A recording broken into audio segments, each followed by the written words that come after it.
حبيبنا وسلام عليك يا محمد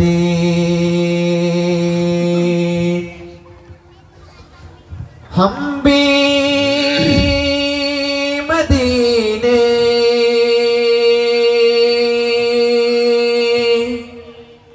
जाएंगे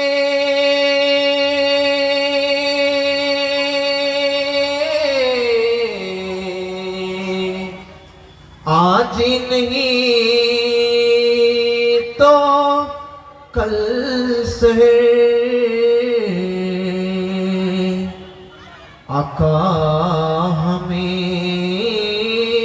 बुला लीजिए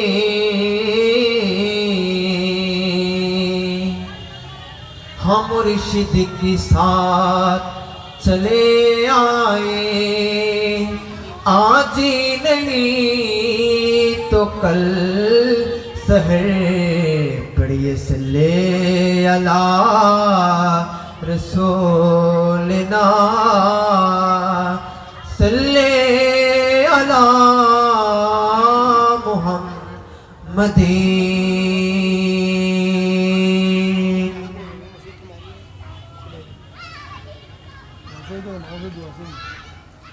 मदीना वालार देशत आशिकी যখন যায় মদিনা ওয়ালার দেশত আশিকি যখন যায় খোল জাগানো মদিনা রাখিয়াইস তো সাই খোল জাগানো মদিনা রাখিয়াইস তো সাই মদিনা ওয়ালার দেশত আশিকি যখন যায় মদিনা ওয়ালার দেশত আশিকি যখন যায় ফুল জাগানো মদিনাত রাখিয়াইস তো সাই ফুল জাগানো মদিনাত রাখিয়াইস তো সাই খোঁজ নফর তারাও যারা আসিল মদিনাত খোঁজ নফর তারাও যারা আসিল মদিনাত মদিনা সাই আইলো নাকি সাই আইলো জান্নাত মদিনা সাই আইলো নাকি জান্নাত খোঁজ নফর তারাও যারা আসিল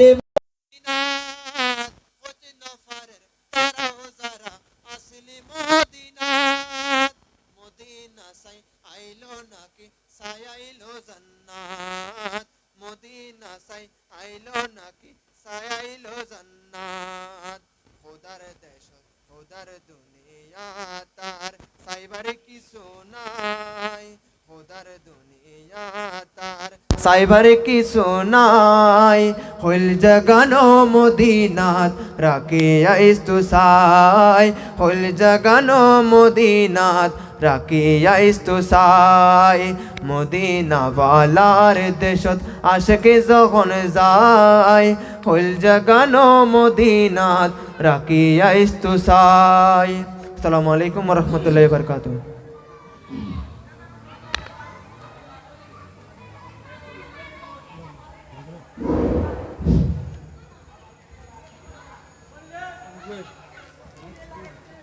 الصلاة والسلام عليك يا رسول الله الصلاة والسلام عليك يا حبيب الله الصلاة والسلام عليك يا نبي الله الصلاة والسلام عليك يا نورا من نور الله وعلى آلك وأصحابك يا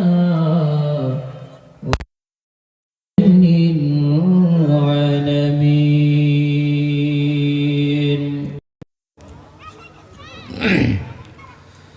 إن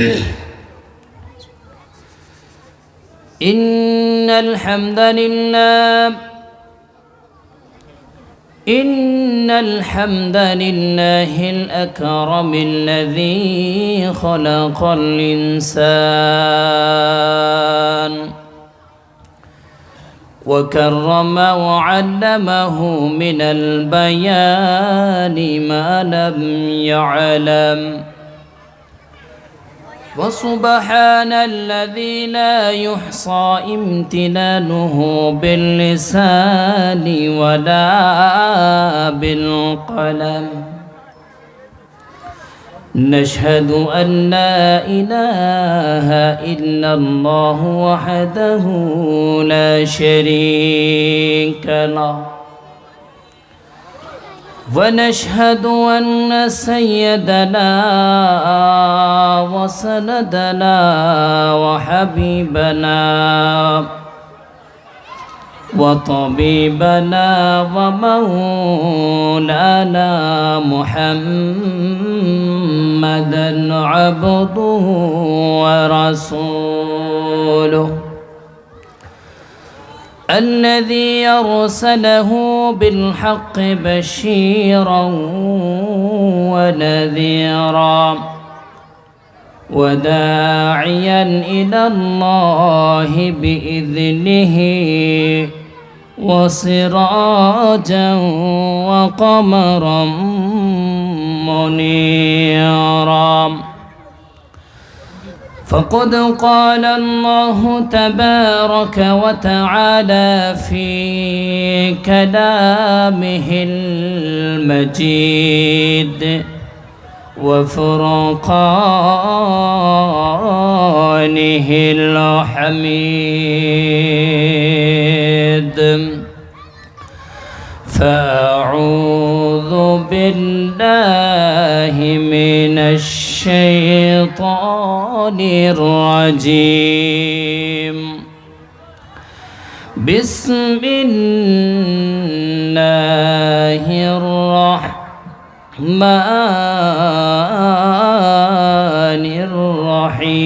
الرحيم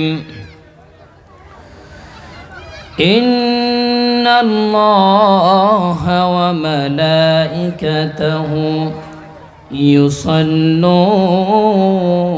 على النبي يا أيها الذين آمنوا صلوا عليه وسلموا تسليما صلى الله سيدنا محمد وآله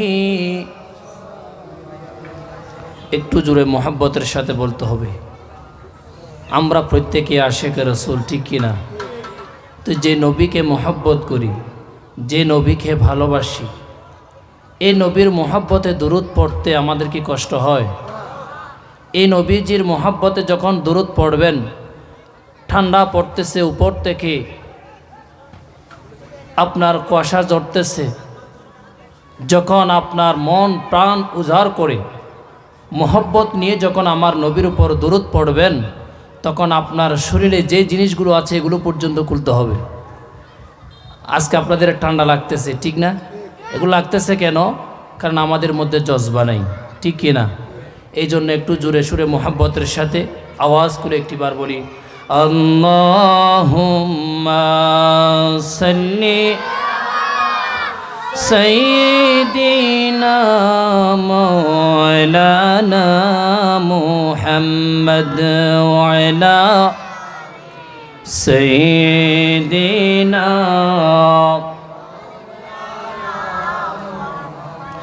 ডানে মাটি বামে মাটি মাটি হবে বিছানা কবরে হাশরে পাবে নূর নবীজির ঠিকানা আল্লাহুম্মা সাল্লি আলা مولانا محمد وعلى آل سيدنا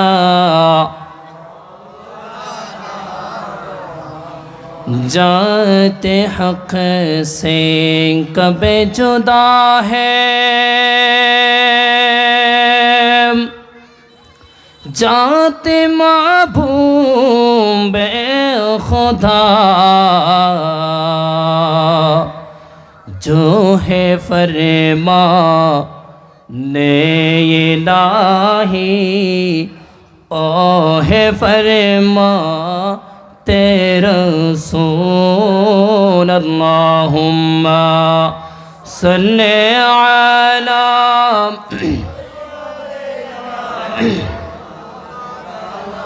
मुहम्मद वअला आलि सय्यिदिना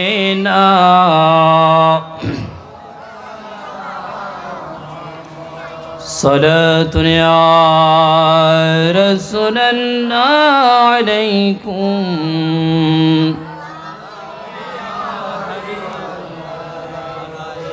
يا رسول الله انظر روحنا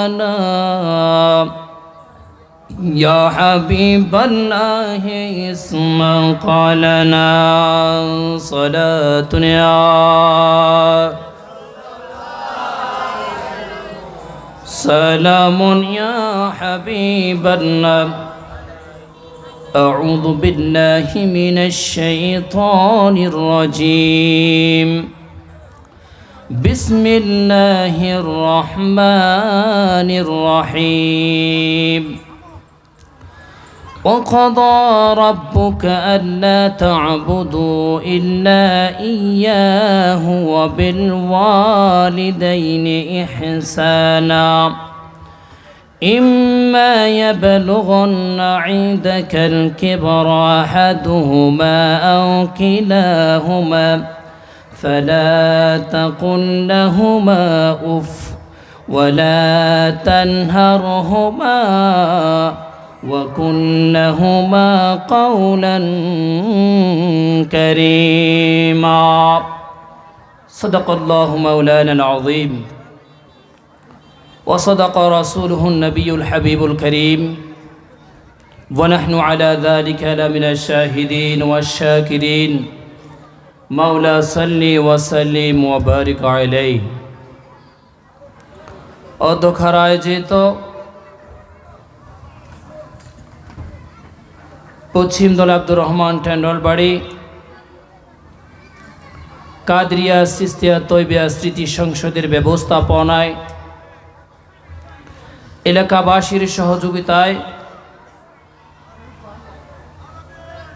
পবিত্র আজিমুশান ঈদে মিলাদুন্নবী সাল্লাল্লাহু তাআলা আলাইহি সাল্লাম উদযাপন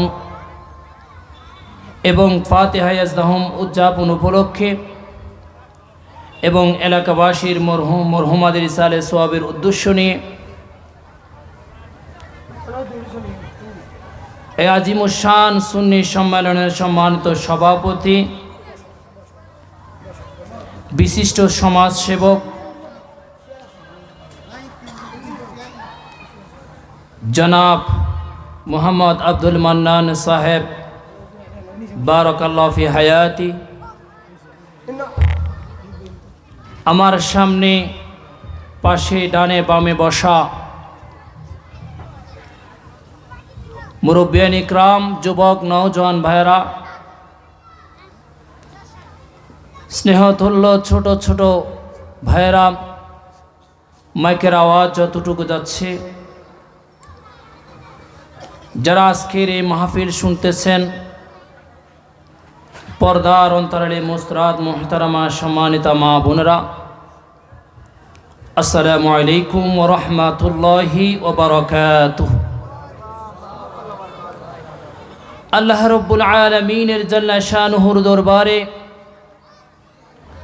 লাখ কোটি শুকর আদায় করি যে মহান রব্বুল আলামিন রব্বুল ইজ্জত প্রতি বছরের ন্যায় কাদরিয়া সিস্তিয়া তৈবিয়া স্মৃতি সংসদের উদ্যোগে 21তম বিশাল সুন্নি সম্মেলনে আমরা উপস্থিত হতে পেরেছি। আল্লাহ রব্বুল আলামিন আমাদেরকে কবুল করেছেন। এই সময়টুকু পর্যন্ত আল্লাহ রব্বুল আলামিন আমাদেরকে দয়া করে মেহেরবানি করে হায়াতে জিন্দেগিনি দান করেছেন। সে অগণিত শুকুর আদায় করে একবার কালিমাতু শুকুর আদায় করি আলহামদুলিল্লাহ। সাথে সাথে লক্ষ লক্ষ কোটি কোটি দরুদ ও সালাম আকায়ে মাওলা তাজুদ্দুর মদিনা সরকার দু আলম আমার আপনার প্রাণের প্রিয় নবী, দু জাহানের বাদশা নবী, রহমাতুল লিল আলামিন, নূরে কদম মুবারকে এ হাদিয়া তোহফা স্বরূপ দরুদ ও সালাম আল্লাহ রব্বুল আলামিন আজকের কাদরিয়া সিস্তিয়া তৈবিয়া স্মৃতি সংসদের সকল সদস্য এবং এলাকাবাসীর যারা টাকা দিয়ে, পয়সা দিয়ে, বিবেক দিয়ে, বুদ্ধি দিয়ে, শারীরিক মানসিকভাবে কষ্ট করে মেহনতি করে সাহায্য সহযোগিতা করেছেন, এলাকার প্রত্যেকেই নওজোয়ান মুরব্বী ছোট বড় সকলের পক্ষ থেকে আল্লাহ রব্বুল আলামিন কবুল আর মঞ্জুর করুক, সকলে বলে আমিন। সাথে সাথে শুকর আদায় করি যে সমস্ত ভাইরা অত্যন্ত কষ্ট করে আজকে আমাদেরকে এত সুন্দর বিশাল এই প্যান্ডেল আমাদেরকে উপহার দিয়েছেন। আমার সকল প্রাণপ্রিয় কাদরিয়া সিস্তিয়া তৈবিয়া সংসদের সকল ভাই এবং এলাকাবাসীর প্রত্যেকের প্রতি কৃতজ্ঞতা জ্ঞাপন করছি। আসলে আল্লাহ পাক রব্বুল আলামিন আমাদেরকে দয়া করে মেহেরবানি করে যে একটা বাৎসরিক একটা মাহফিলের আয়োজন করার সুযোগ দেন। এই মাহফিলটা খুবই আমাদের জন্য, জীবনের জন্য খুবই গুরুত্বপূর্ণ। কারণ মানুষ যখন মাহফিলের প্যান্ডলে আসে, রাসূলুল্লাহ সাল্লাল্লাহু তাআলা আলাইহি ওয়াসাল্লাম ইরশাদ করেন, আল্লাহ রব্বুল আলামিন বলেন, যখন মাহফিলের প্যান্ডেল সাজানো হয়, সেই মাহফিলের মধ্যে যারা আসে গুনার গাঁঠি নিয়ে এবং যাওয়ার সময় তাদের সমস্ত গুনাহগুলো আল্লাহ মাফ করে মাসুম বানিয়ে দেয়। এই যে আমাদের গুনাহ মাফের জন্য একটা ব্যবস্থা করেছেন আমার ভাইরা, কষ্ট করেছেন, আপনারা সহযোগিতা করেছেন, ঠিক কিনা? আপনারা যদি সহযোগিতা না করতেন আমাদের ভাইদের পক্ষে সম্ভব হতো না। এই জন্য আপনাদের কৃতজ্ঞতা প্রকাশ করি এবং সামনেও আপনারা এটা প্রত্যেক বছর এটা ধরে রাখবেন, ভাইদেরকে সাহায্য সহযোগিতা করবেন। ছোট ছোট আপনাদের সন্তান, কারো ভাই, এদেরকে আপনারা সাহায্য যোগাবেন যেন এই ধরনের ধার্মিক কিছু অনুষ্ঠান যেন তারা সমাজের মধ্যে বাস্তবায়ন রাখতে পারে। এই জন্য আপনাদের প্রত্যেকের সহযোগিতা কামনা করছি। আসলে কি বিষয় নিয়ে আলোচনা করব আমি নিজেও জানি না, কারণ আপনারা প্রত্যেক জুমায় আমাকে পান, বিভিন্ন বিষয় নিয়ে আলোচনা করি।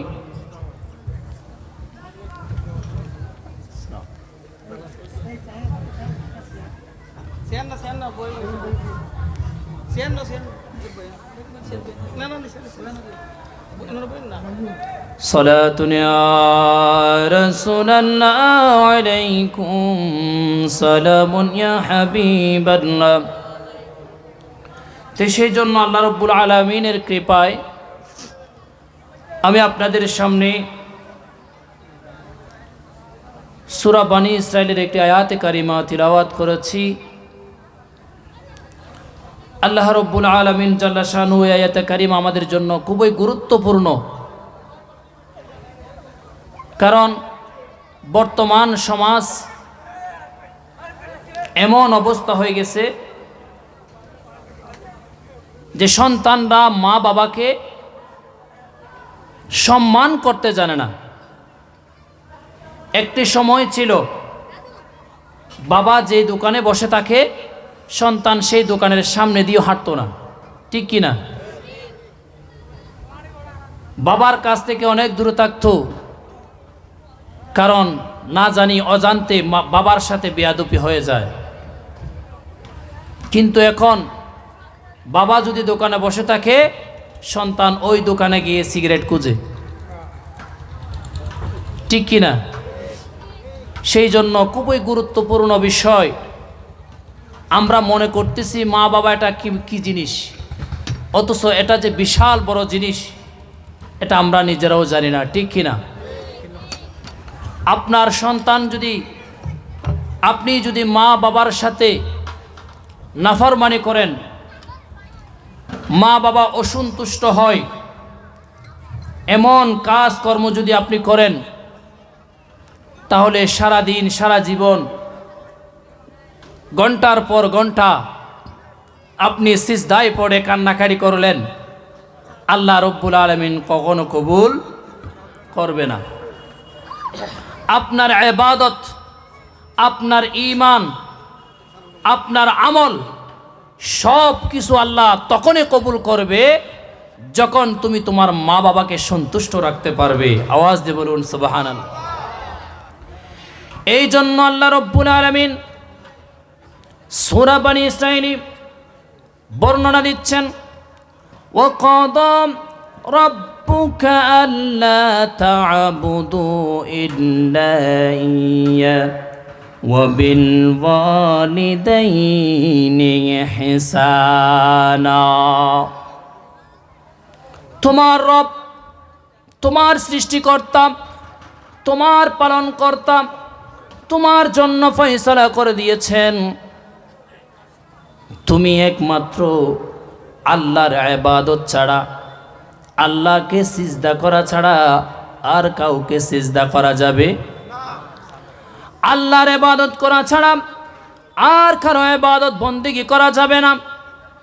আল্লাহ রব্বুল আলামিন এই আয়াতে কারিমার মধ্যে ইবাদতের সাথে সাথে আল্লাহ রব্বুল আলামিন আর একটা জিনিস দিয়ে দিলেন, ওয়াবিল ওয়ালিদাইনি ইহসানা। ও আমার বান্দারা, ও আব্দুর রহমান টেন্ডলবারে যুবক নওজোয়ান ভাইরা, আল্লাহ রব্বুল আলামিন বলেন তুমি যখন ইবাদত বন্দেগী করবা তাহলে তুমি সর্বপ্রথম তোমার মা বাবার সাথে সুন্দর আচরণ করবা। সন্তান তো মা বাবার উপর অসন্তুষ্ট হয়ে যায়। আল্লাহ রব্বুল আলামিন আয়াতে কারিমার মধ্যে বিস্তারিত বর্ণনা দিয়েছেন সন্তান কখন মা বাবার উপর অসন্তুষ্ট হয়ে যায়, বিশেষ করে যখন মা বাবা বৃদ্ধ বয়সে উপনীত হয় তখন তাদের সেন্স ঠিক থাকে না, কখন জানে কি বলে নিজেই বলতে পারে না, কিছুক্ষণ আগে খাওয়ার পরও বলছে খায় না, এমন এমন আচরণ করে নিজেও বুঝে না। এমন অবস্থার মধ্যে সন্তানরা নারাজ হয়ে যায়। এই জন্য আল্লাহ রব্বুল আলামিন আগে ভাগে বর্ণনা দিয়েছেন, ইম্মা ইয়াবলুগুন্না ইনদাকাল কিবারা আহাদুহুমা আও কিলাহুমা। ইম্মা ইয়াবলুগুন্না, তোমার মা বাবার মধ্যে কেউ একজন অথবা দুইজনেই যখন ইয়াবলুগুন্না পৌঁছে যাবে, ইনদাকাল কিবার বয়সে পৌঁছে যাবে, বুড়া বয়সে পৌঁছে যাবে, বৃদ্ধ অবস্থায় পরিণত হবে, বয়স্ক হয়ে যাবে, তখন তাদের সেন্স ঠিক থাকে না। তখন তারা কখন কি বলে, কেমন আচরণ করে তারা নিজেরাও জানে না। ইনদাকাল কিবারা আহাদুহুমা আও কিলাহুমা ফালা তাকুল লাহুমা উফ ওয়ালা তানহারহুমা। আল্লাহ রব্বুল আলামিন বলেন, যখন তোমার সামনে তোমার মা বাবা তোমার নারাজ হও, তুমি কষ্ট পাও, তোমার উপর অন্যায় হয় এমন কোনো বিষয় যদি তোমার সামনে পেশ করে, তোমার মা বাবার কথায় যদি তুমি কষ্ট পাও, তোমার মা বাবার কথায় যদি তুমি নারাজ হয়ে যাও, তারপরও তাদের সামনে দুঃখ প্রকাশ করা যাবে না। এমনকি তাদের সামনে দুঃখ হয়ে ফালা তাকুল্লাহুমা উহ, উহ শব্দ করে বিরক্তবোধ শব্দ, উহ শব্দটা পর্যন্ত বলা যাবে না। ওয়ালা তানহার হুমা, তাদেরকে ধমকের সুরে কথা বলা যাবে না। তাদের সামনে তারা কষ্ট পায় এমন কোনো আচরণ করা যাবে না। ওয়াকুল্লাহুমা কওলান কারীমা, তাদের সামনে সুন্দর আচরণ করতে হবে। আওয়াজ দিয়ে বলুন সুবহানাল্লাহ। যখন তোমার বাবা, তোমার মা, কেউ একজন তোমাকে এমন কিছু কথা বলে যেগুলো তোমার মা বাবা নিজেও জানে না, তবে সন্তান বিরক্ত হয়ে যায়, ঠিক কি না? এখন বর্তমান সময়ের যুবক ভাইয়ের আরও বেশি বিরক্ত হয়, কারণ তারা সব সময় মোবাইলের মধ্যে ব্যস্ত থাকে, ঠিক কি না? অথচ আমরা একটিবার চিন্তা করে দেখি না, আমার বয়স যখন, আপনার আমার বয়স যখন একদিন, 2 দিন, 1 মাস, 2 মাস, 3 মাস, তখন এরকম খনখনে শীতের মধ্যে মা গভীর ঘুমে আচ্ছন্ন, এমন অবস্থায় তোমার অজান্তে তুমি মায়ের কোলে পেশাব করে দিয়েছো, ঠিক কি না?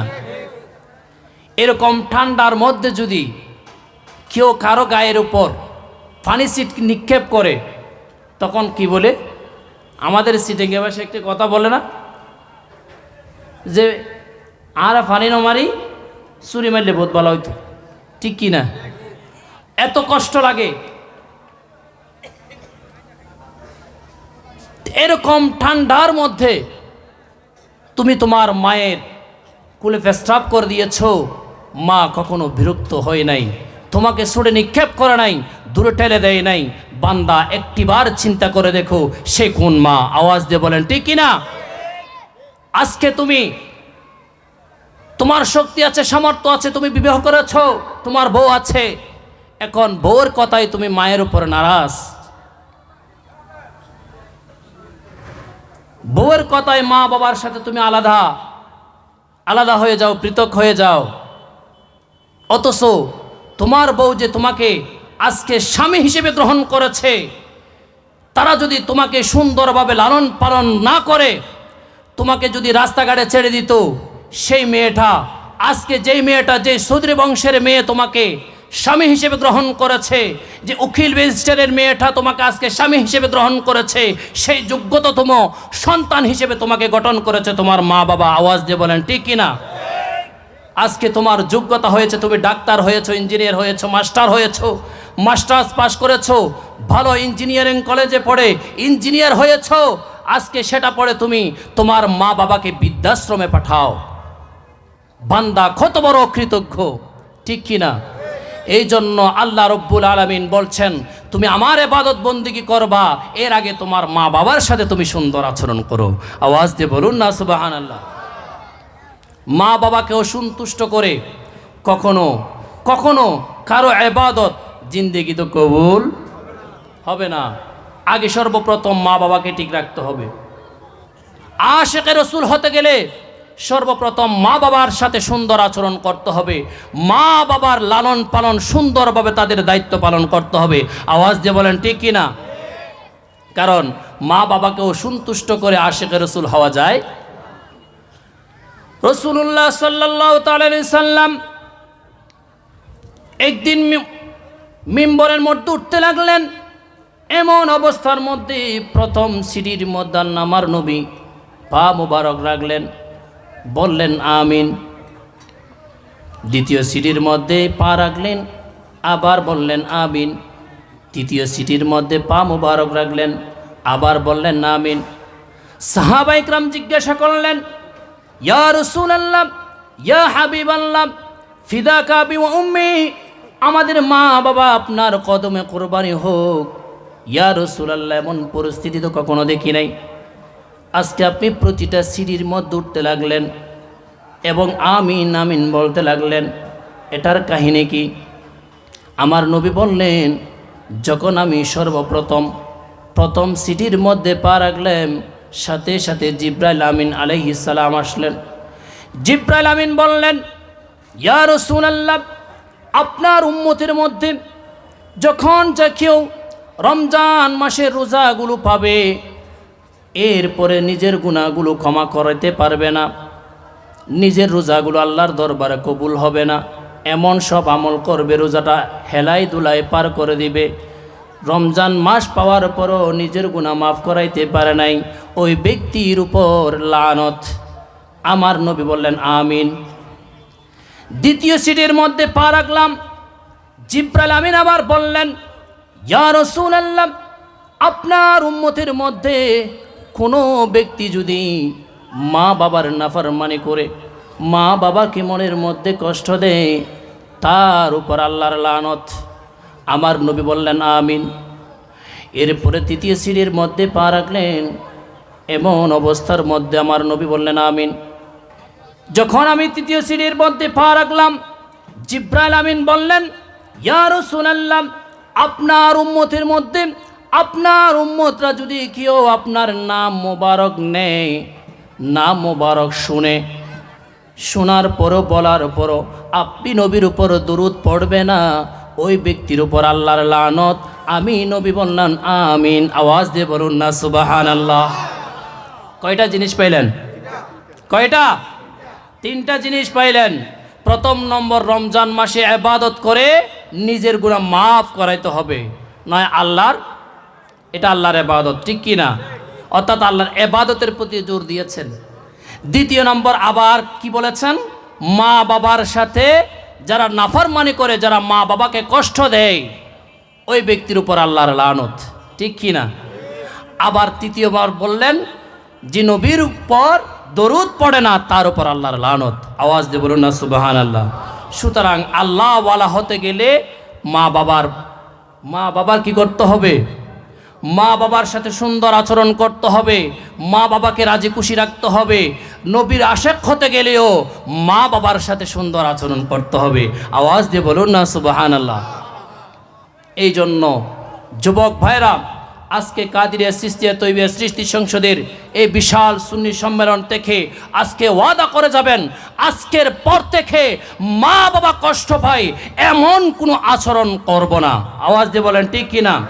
আজকে থেকে ওয়াদা করবেন, মা বাবা জীবিত থাকুক অথবা মা বাবা ইন্তেকাল করুক, সদা সর্বদা মা বাবার দায়িত্ব আমাদের পালন করতে হবে। আওয়াজ দিয়ে বলেন ঠিক কিনা? মা বাবা নাফরমানি হয় এমন আচরণ যদি করেন, তাহলে আপনার ইবাদত কখনো কবুল। একজন সাহাবী আমার নবীর দরবারে গেলেন, ইয়া রাসূলুল্লাহ, ইয়া হাবিবাল্লাহ, আপনি আমাকে জিহাদের জন্য বায়াত গ্রহণ করুন। আমি বায়াত গ্রহণ করতে চাই, জিহাদের ময়দানে যেতে চাই, জিহাদের জন্য নিজের জীবনটুকু কোরবান দিতে চাই। আমার নবী বললেন, ওগো আমার সাহাবীরে, তোমার ঘরে কি তোমার মা বাবা আছেনি? ওই সাহাবী বললেন, ইয়া রাসূলুল্লাহ, ঘরে আমার মা বাবা আছে। আমি যখন ঘর থেকে বের হচ্ছি, তখন আমার মা বাবা আমাকে নিষেধ করলেন, আমাকে ডাক দিলেন, আমি মা বাবার কথা শুনি নাই। তখন আমার মা বাবা উভয়জন কান্নাকাটি করতে লাগলেন। মা বাবা কান্নাকাটি করতে লাগলেন, আমি মা বাবার কান্না শুনি নাই। দেখো না দেখার বান করে আমি আপনার দরবারে চলে আসলাম জিহাদের জন্য বায়াত গ্রহণ করার জন্য। আমার নবী বললেন, ওগো আমার সাহাবী, বড় বড় মারাত্মক ভুল করেছ, তোমাকে আমি বায়াত গ্রহণ করাইতে পারবো না, বরং সে ফারজি ইলা ওয়ালিদাইক, তুমি তোমার মা বাবার কাছে ফিরে যাও। ফাহসিন সুহবাতাহুমা, তাদের সুন্দর সাহায্য, তাদের সাথে সুন্দর আচরণ করো। অন্য রিওয়ায়াতের মধ্যে আমার নবী বললেন, ফারজি ইলাইহিমা, তুমি তাদের নিকট ফিরে যাও এবং ফাআদহিকহুমা, তাদেরকে হাসাও। কামা আবাকাইতাহুমা, যেভাবে তুমি তাদেরকে কান্নাকাটি করিয়েছো। আওয়াজ দিয়ে বলুন না সুবহানাল্লাহ। আমার নবী বললেন, তোমাকে আমি বায়াত গ্রহণ করাইতে পারবো না, বায়াত দিতে পারবো না। তুমি তোমার মা বাবাকে যেভাবে কান্না অবস্থায় রেখে এসেছো সেভাবে গিয়ে তাদের মুখে হাসি ফোটাও। আওয়াজ দিয়ে বলুন না সুবহানাল্লাহ। আজকে মা বাবার সাথে আমরা নাফরমানি করি আর মসজিদে গিয়ে নামাজ পড়ি, কাজ হবে? হজ করলেও কিচ্ছু আল্লাহর দরবারে কবুল হবে না যতক্ষণ পর্যন্ত মা বাবার খেদমত, মা বাবার সাথে সুন্দর আচরণ করো নাই। আওয়াজ দিয়ে বলুন না সুবহানাল্লাহ। ঠিক কি না? শুধু একটা শর্তে মা বাবার কথা মানা যাবে না। কয়টা শর্ত? সেটা হচ্ছে দ্বীনের বাইরে, ধর্মের বিরুদ্ধে যদি তোমার মা তোমার বাবা তোমাকে নির্দেশ করে তুমি মাহফিলে যাইও না, কোরআন পড়িও না, কোরআন অনুযায়ী চলিও না, মসজিদে যাইও না, নামাজ পড়িও না, এই ধরনের কথা যদি বলে এটা কখনো মানা যাবে? এটা কখনো মানা যাবে না। কারণ দিনটা মা বাবার চাইতে বড়। তবে যদি কেউ মা বাবা আপনাকে নিষেধ করে মসজিদে যাইতে, তখন আপনি তাদেরকে ধমক দিয়ে কথা বলতে পারবেন না, যাব, এই ধরনের কথা বলা যাবে? সুন্দর আচরণ করতে হবে। আমার আল্লাহ রব্বুল আলামিন সূরা লুকমানে বর্ণনা দিচ্ছেন, وَإِن جَاهَدَاكَ عَلَىٰ أَن تُشْرِكَ بِمَا لَيْسَ لَكَ بِهِ عِلْمٌ فَلَا تُطِعْهُمَا وَصَاحِبْهُمَا فِي الدُّنْيَا مَعْرُوفًا। আল্লাহ রব্বুল আলামিন বলেন, তোমার মা বাবা যদি তোমাকে দ্বীনের বাইরে আমার সাথে শিরিক করতে বলে, শিরিকের কাজের প্রতি যদি তোমাকে নির্দেশ করে, যে জ্ঞানটুকু তোমার নাই, ফালা তুতিউহুমা, সেটা কখনো মানা যাবে না। তবে ওয়াসাহিবহুমা ফিদ দুনিয়া মারুফা, দুনিয়ার খাতিরে তাদের সাথে সুন্দর আচরণ করতে হবে। দুনিয়ার খাতিরে কি করতে হবে? সুন্দর আচরণ করতে হবে। ধমক দেওয়া যাবে না, তারপরও ধমক দেওয়া যাবে না। তারা যদি তোমাকে শিরিকের প্রতি ধাবিত করে, এরপরে তাদের কথাগুলো মানা যাবে না। তবে দুনিয়ার খাতিরে তাদের সাথে সুন্দর আচরণ করতে হবে। আওয়াজ দিয়ে বলুন না সুবহানাল্লাহ। হযরতে সাদ রাদিয়াল্লাহু তাআলা ওনার মা ওনাকে বললেন, হে সাদ, তুমি মুহাম্মাদের ধর্ম ছাড়ো, ইসলাম ধর্ম ছেড়ে দাও। যদি না ছাড়ো, ওয়াল্লাহ, আল্লাহর কসম করে বলছি, লা আতআমু তুআমান ওয়ালা আশরাবু শারাবান, আমি খাবার খাবো না, ফানাহার করব না, হাত্তা আমুতু, যে পর্যন্ত আমি মৃত্যুবরণ করব ততক্ষণ পর্যন্ত অনশনের মধ্যে থাকবো। খাবার আমার পেটে যাবে না, পানি আমার পেটে যাবে না, আমি কোনো খাবার দাবার গ্রহণ করব না যতক্ষণ পর্যন্ত আমি মৃত্যুবরণ করব না। আমি যদি মৃত্যুবরণ এমত অবস্থায় যদি মৃত্যুবরণ করে, মানুষ তোমাকে তিরস্কার করবে, তোমাকে মায়ের হত্যাকারী বলবে। এই জন্য তুমি তাড়াতাড়ি তোমার মুহাম্মাদের ধর্মটা ছেড়ে দাও। তখন সাদ রাদিয়াল্লাহু তাআলা বর্ণনা করলেন, ওগো মা, তোমার জীবন একবার নয়, দুইবার নয়, তিনবার নয়, 10 বার নয়, 50 বার নয়, 100 বার তুমি যদি খাবার দাবার না গ্রহণ না করে তুমি মৃত্যুবরণ করো, আবার জীবিত হও, আবার খাবার দাবার বন্ধ করে মৃত্যুবরণ করো, এইভাবে একবার নয়, দুইবার নয়, 10 বার নয়, যদি 100 বারও যদি তোমার মৃত্যু হয়, আমি আমার নবীর ধর্ম ছাড়ব না। আওয়াজ দিয়ে বলুন সুবহানাল্লাহ। এই ব্যাপারে মা বাবাকে ছাড় দেওয়া যাবে, তবে সুন্দর আচরণ করতে হবে। কি করতে হবে? সুন্দর আচরণ করতে হবে। যদি আপনি মুসলমান, আপনার মা বাবা হিন্দু হয়, মুশরিক হয়, এরপরও মা বাবা যদি আপনার কাছে আসে, তাহলে তাদের সাথে সুন্দর আচরণ করতে হবে। তারা কষ্ট পায় এমন কোনো কথা বলা যাবে? কারণ আমার আল্লাহ বললেন, কারণ কেন? কারণ তারা এমন ওয়াসাইনাল ইনসানা বিওয়ালিদাই হামালাতহু উম্মুহু ওয়াহনান আলা ওয়াহনিন ওয়া ফিসালুহু ফি আমাইন আনিশকুর লি ওয়া লিওয়ালিদাইক। আওয়াজ দিয়ে বলুন না সুবহানাল্লাহ। আমার আল্লাহ বলেন, আমি মানুষদেরকে নির্দেশ দিয়েছি মা বাবার ব্যাপারে তারা যেন মা বাবার সাথে সুন্দর আচরণ করে, কারণ মা তারে কষ্টের উপর কষ্ট করে গর্ভে ধারণ করেছে। ওয়া ফিসালুহু ফি আমাইন, তাকে 2 বছর পর্যন্ত দুগ্ধ পান করিয়েছে। আওয়াজ দিয়ে বলেন ঠিক কিনা? এই জন্য ও আমার বান্দারা আনিশকুরলি, আমি আল্লাহর যেমন কৃতজ্ঞতা প্রকাশ করবা, ওয়ালি ওয়ালিদাইক, তোমার মা বাবাও কৃতজ্ঞতাও প্রকাশ করবা। আওয়াজ দিয়ে বলুন না সুবহানাল্লাহ। এটাই ইসলাম, ঠিক কিনা? আমরা তো সেই প্রকৃত ইসলামকে বলে যাচ্ছি। আমরা তো সেই আমেরিকানি কালচার আমাদের মধ্যে এমনভাবে ধারণ করেছে, কোন মা কোন বাবা, কে মা কে বাবা আমরা বলে যাই, ঠিক কিনা? ঠিক কিনা?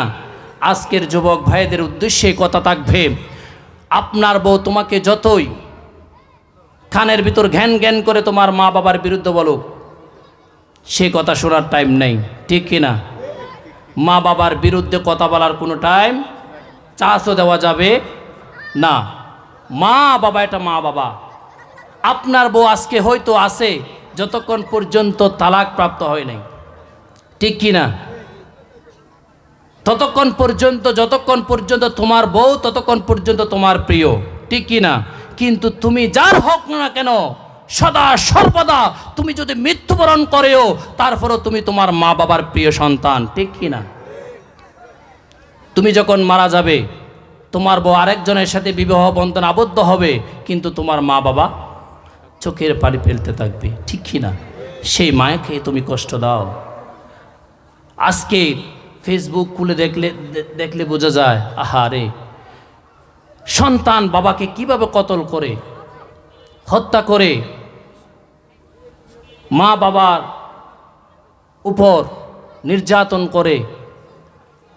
দেখলে বুঝে যায় আমরা কত বড় অকৃতজ্ঞ জাতি, ঠিক কিনা? তো এটা তো আমরা বলি না, এটা তো আল্লাহ সার্টিফিকেট দিয়ে দিলেন, ঠিক কিনা? আল্লাহ রব্বুল আলামিন বললেন, ইন তাউদ্দু নি'মাতাল্লাহ লা তুহসুহা। আমার বান্দারা যদি আমার নিয়ামতগুলোকে একটা একটা করে গণনা করে, লা তুহসুহা, তারা কখনো গণনা করে শেষ করতে পারবে না। ইন্নাল ইনসানা লাযালুমুন কাফার।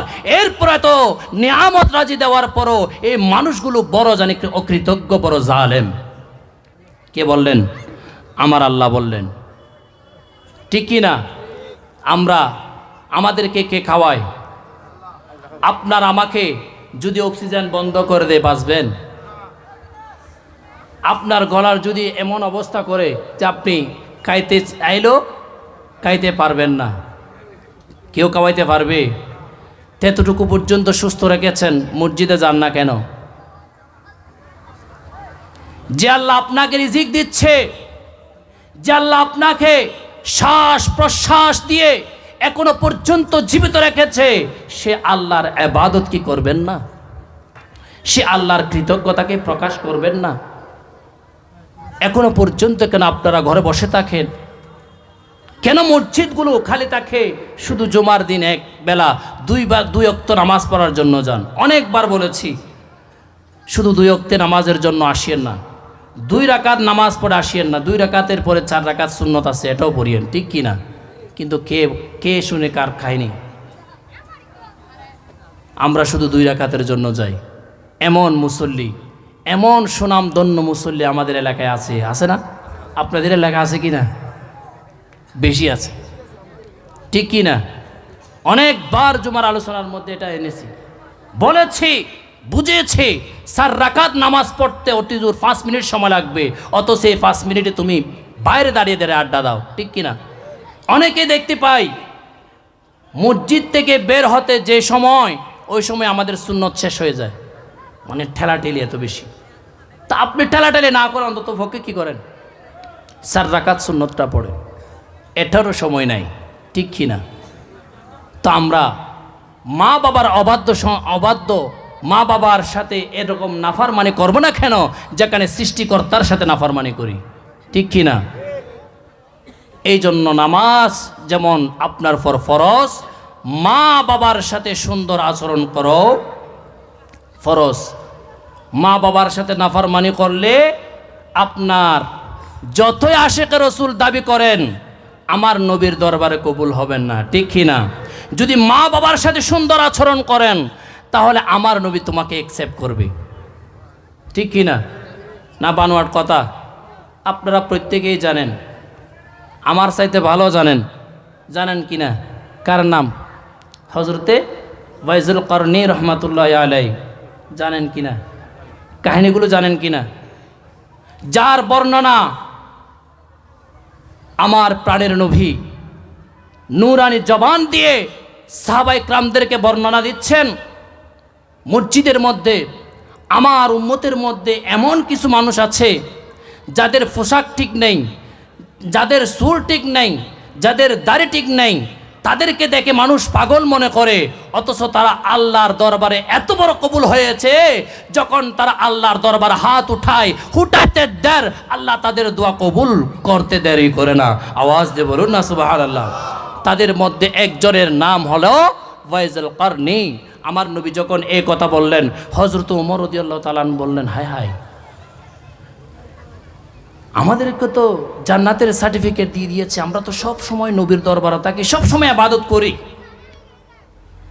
আমাদের শান এত বড় হয় নাই। আমার নবী বলছে, যদি তোমরা কখনো ওয়াইজুল করনীকে দেখো, সাক্ষাৎ হও, তাহলে তোমরা তাকে বলবা তোমাদের জন্য যেন আল্লাহর কাছে ক্ষমা প্রার্থনা করে। আওয়াজ দিয়ে বলুন না সুবহানাল্লাহ। কারণ ইয়া রাসূলুল্লাহ, কারণটা কি? কারণ হচ্ছে আমার ওয়াইজুল করনী এমন বেশি আশেক রাসূল আল্লাহ ওয়ালা, উনি যখন আল্লাহর দরবারে হাত উঠাতে দেয়, আল্লাহ দোয়া কবুল করতে দেরি করে না। আওয়াজ দিয়ে বলুন না সুবহানাল্লাহ। ইয়া রাসূলুল্লাহ, এত বড় আশেক রাসূল হলে আপনার সাথে সাক্ষাৎ করে না কেন? আওয়াজ দিয়ে বলুন না সুবহানাল্লাহ। আপনার সাথে সাক্ষাৎ করে না কেন?